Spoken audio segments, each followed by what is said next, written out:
से हमने परमपिता परमेश्वर के इस यथार्थ ज्ञान को स्वीकार किया है, हम उनकी शरण में आए हैं।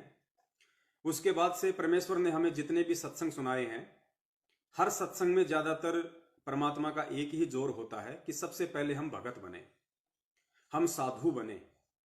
और साधु के विषय में गुरुदेव ने बताया कि साधु सो जो सीधा चाले।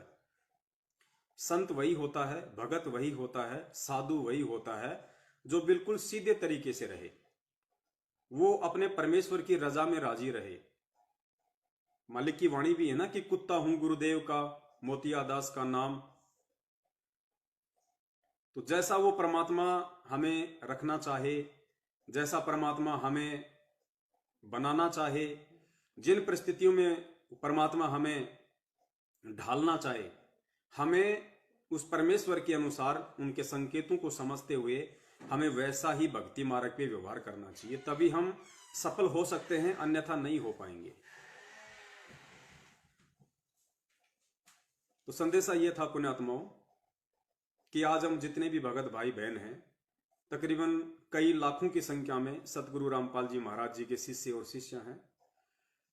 चाहे उन्होंने 2014 बरवाला कांड से पहले नाम दीक्षा ली हो, चाहे उन्होंने बरवाला कांड के बाद में नाम दीक्षा ली हो, वो सभी परमपिता परमेश्वर के ही बच्चे हैं। और एक परमेश्वर की वाणी है कि साईं इतना दीजिए जामै कुटुंब समावे, हम भी भूखे ना रहें अतिथि ना भूख हो जाओ। ये परमपिता परमेश्वर जी की वाणी है। और गुरुदेव ने अपने सत्संगों में कई बार जिक्र किया है कि पुण्यात्माओं, ये जो वाणियां हैं जो आप सत्संगों के माध्यम से सुनते हैं, नित्य नियम के माध्यम से सुनते हैं, रमैणी या संध्या आरती के माध्यम से सुनते हैं, आपने केवल सुनने तक ही सीमित नहीं रहना है। ये कर पाड़ने का मार्ग है, ये कुछ कर गुजरने का मार्ग है। जब तक हम परमेश्वर के वचनों पे, परमेश्वर की एक एक वाणी के ऊपर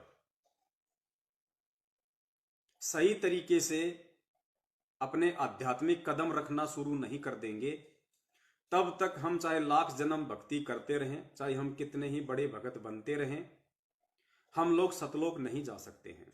सतलोक जाने के लिए हमने गुरुदेव की प्रत्येक वाणी को अपने आध्यात्मिक जीवन में चरितार्थ करना पड़ेगा। चाहे आज कर लो, चाहे कल कर लो, या चाहे मौका मिला तो अगले फिर किसी जन्म में कर लो।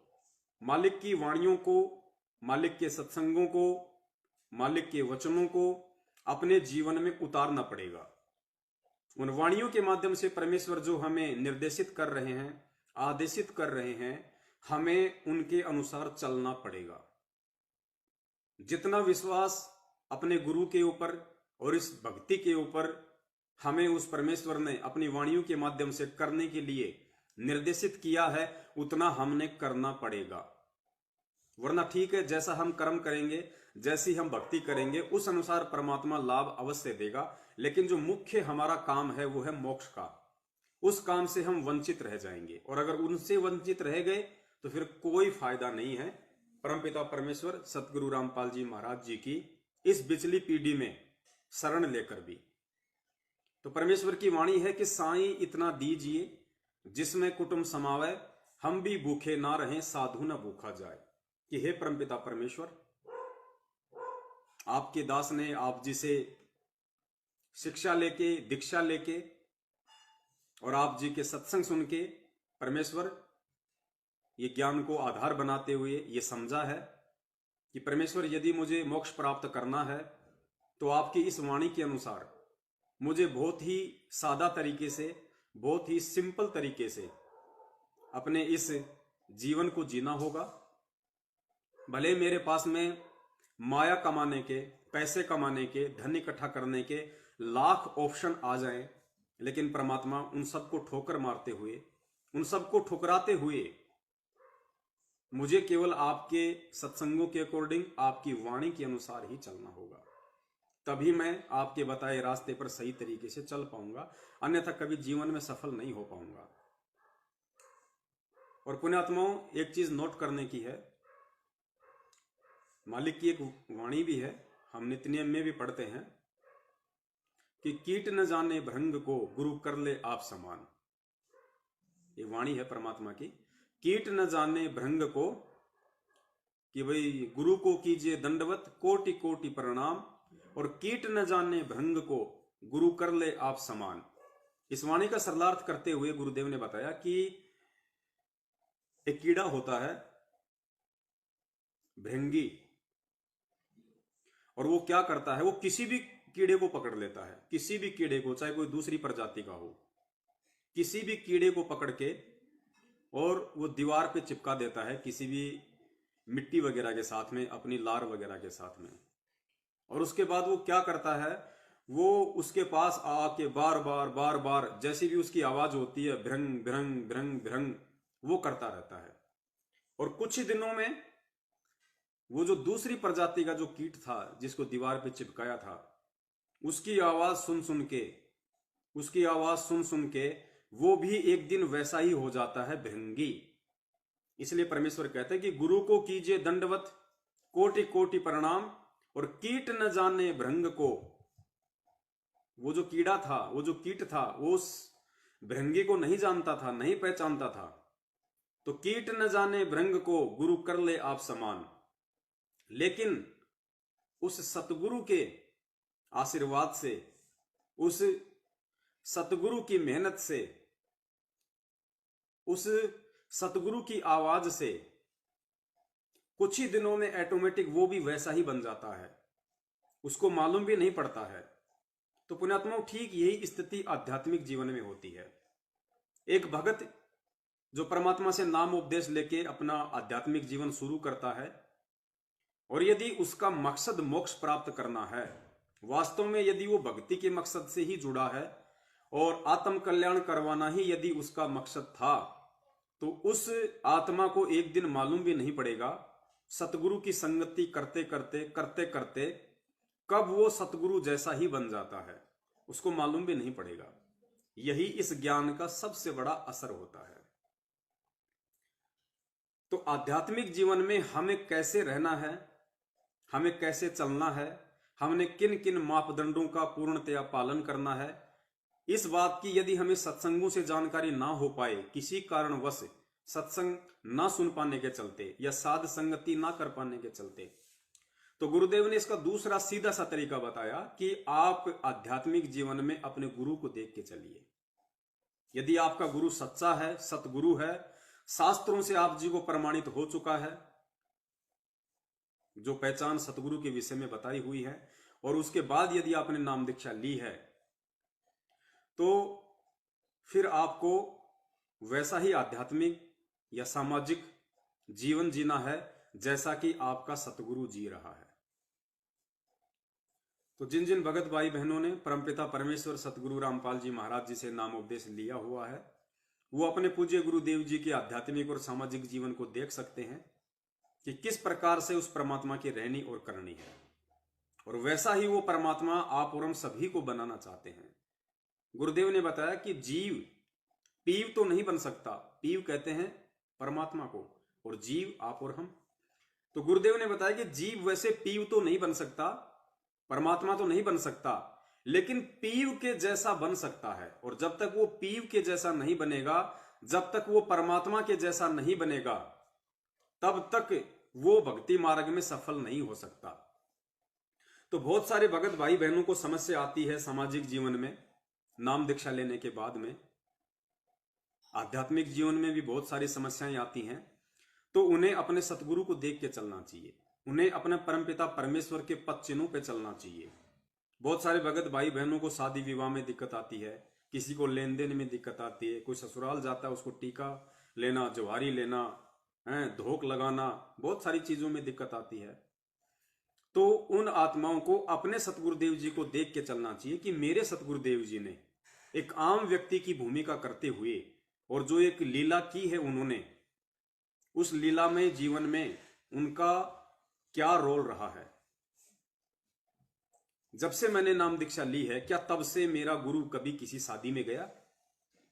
क्या मेरे गुरु ने अपने रिश्तेदारी में यहां किसी की शादी अटेंड की? क्या मेरे गुरु ने शादी विवाह या अन्य किसी भी प्रकार के फंक्शन में कोई लेन देन किया? क्या मेरे गुरुदेव ने जब उनके भाणजों का, जो उनकी बहन के बच्चे हैं, जब उनकी शादी थी, विवाह था, तो क्या मेरे गुरुदेव भात लेके गए थे?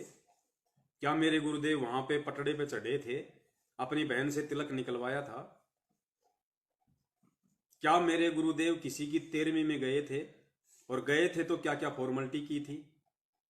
क्या मेरे गुरुदेव ने जब कभी उनके परिवार या रिश्तेदारी में किसी का कोई निधन हुआ हो, तो क्या उन्होंने किसी पंडित वगैरह को जो है बुला के पूजा पाठ करवाई थी?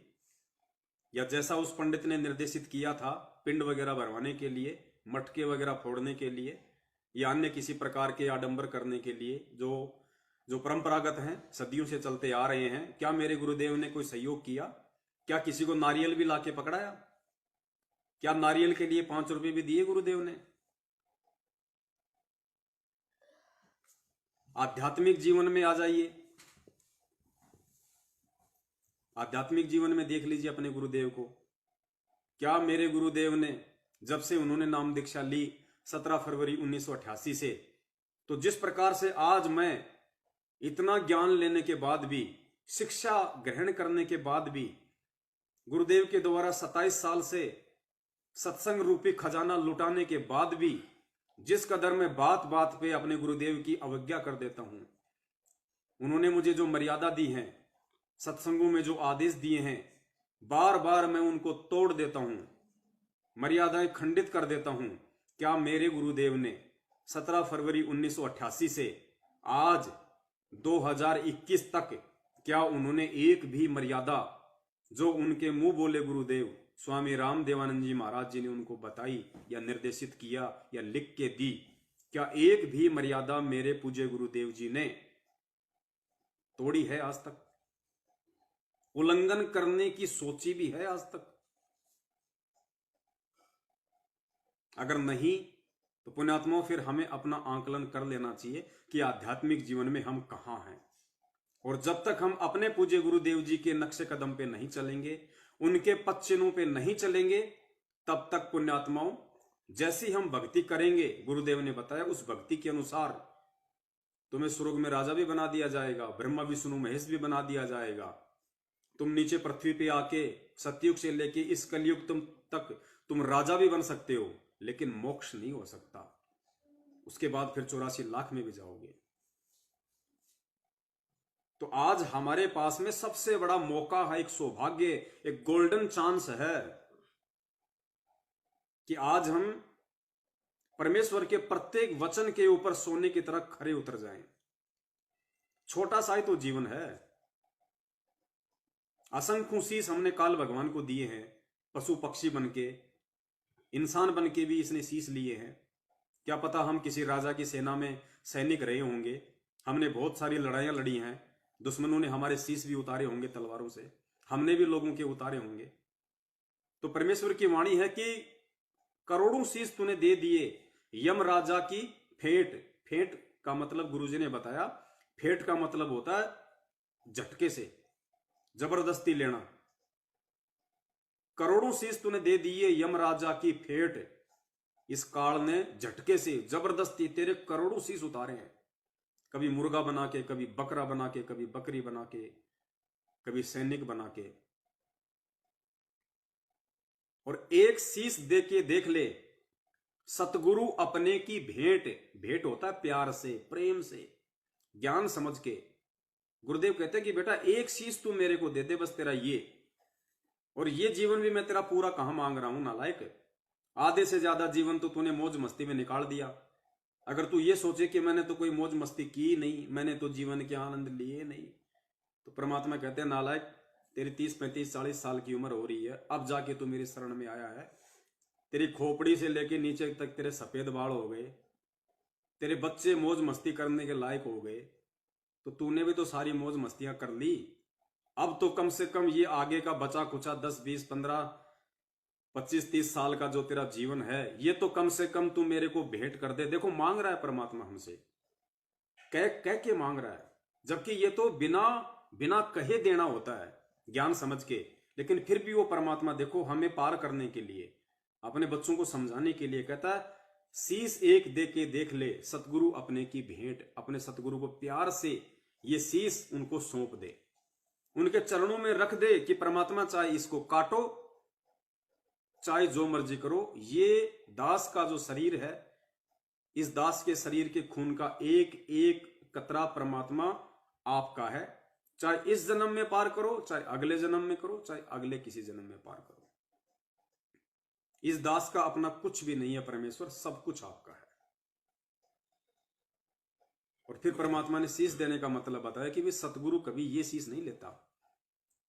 आध्यात्मिक जीवन में शीश देने का मतलब है अपनी इच्छाओं को खत्म कर देना, अपनी वासनाओं को खत्म कर देना, इस मान बढ़ाई और अहंकार को खत्म कर देना। और जैसा सतगुरुदेव जी ने अपने सत्संगों में मुझे बनने का निर्देश दिया है, साधु बनने का, भगत बनने का, संत बनने का, बस उस अनुसार मैं अपनी रहनी करनी करूं, गुरु की प्रत्येक आज्ञा का मैं पालन करूं, गुरुदेव की अवज्ञा करने की कभी मैं सौपन में भी ना सोचूं। जैसा मुझे गुरुदेव निर्देशित करें वैसा ही मैं करूं, उनके प्रत्येक वचन पे मैं खरा उतरूं। यह होता है आध्यात्मिक जीवन में सतगुरु को प्रेम से शीश भेंट करना। और पुण्यात्माओं, जब तक हम ये नहीं करेंगे तब तक हमारा बेड़ा पार नहीं होने वाला है। चाहे हम कितना ही दान कर दें, हम कितने ही यज्ञ कर दें, जितने यज्ञ करेंगे, जैसा दान करेंगे, वो अगले जन्मों में आपको मिल जाएगा, चाहे मानव शरीर में मिले या चाहे किसी पशु पक्षी की योनि में मिले। क्योंकि परमेश्वर कहते हैं कि धर्म तो दसके नहीं, दसके तीनों लोक, और खैरायत में खैर है कीजिए आत्म पोक। जो दान धर्म तुम करोगे अपने सतगुरु को, वो कभी भी निष्फल नहीं जाएगा। दान धर्म को तो काल को दिया हुआ भी निष्फल नहीं जाता। सतगुरु मानव जन्म प्राप्त करके देता है, काल आपको गधा कुत्ता बना के दे देता है। धर्म कभी भी निष्फल नहीं होता है। तो आज आप और हमारे को मौका मिला है और इस मौके को हमने चूकना नहीं है। तो जो संदेश आज परमात्मा संगत में जो दिलवाना चाहते थे, उसके लिए परमात्मा ने छोटी सी ये एक भूमिका बनवाई थी, ताकि हम आगे संदेश को आसानी से समझ सकें कि आज का हमारा सब्जेक्ट क्या है। तो परमेश्वर की जो वाणी है कि साईं इतना दीजिए जिसमें कुटुंब समावे, हम भी भूखे ना रहें और अतिथि ना भूख हो जाए। रिक्वायरमेंट ऑफ द फैमिली, परिवार की आवश्यकता, उससे ज्यादा मांगना एक भगत के लिए संत रामपाल जी महाराज जी का भगत होकर सबसे बड़ी मूर्खता होगी उसके आध्यात्मिक जीवन की। इससे अधिक यदि वो परमेश्वर से मांगता है या वो खुद अपनी तरफ से इससे ज्यादा कमाने की कोशिश करता है, तो ये उसके जीवन की सबसे बड़ी भूल होगी। बहुत सारी वाणियां हैं परमेश्वर की। एक वाणी में परमपिता परमेश्वर ने समझाया है हमें बड़े प्रेम से। माया का अंग है, दास को थोड़ी सी टूटी फूटी याद है, जितनी याद है उतनी दास आपको बताने की पूरी कोशिश करेगा।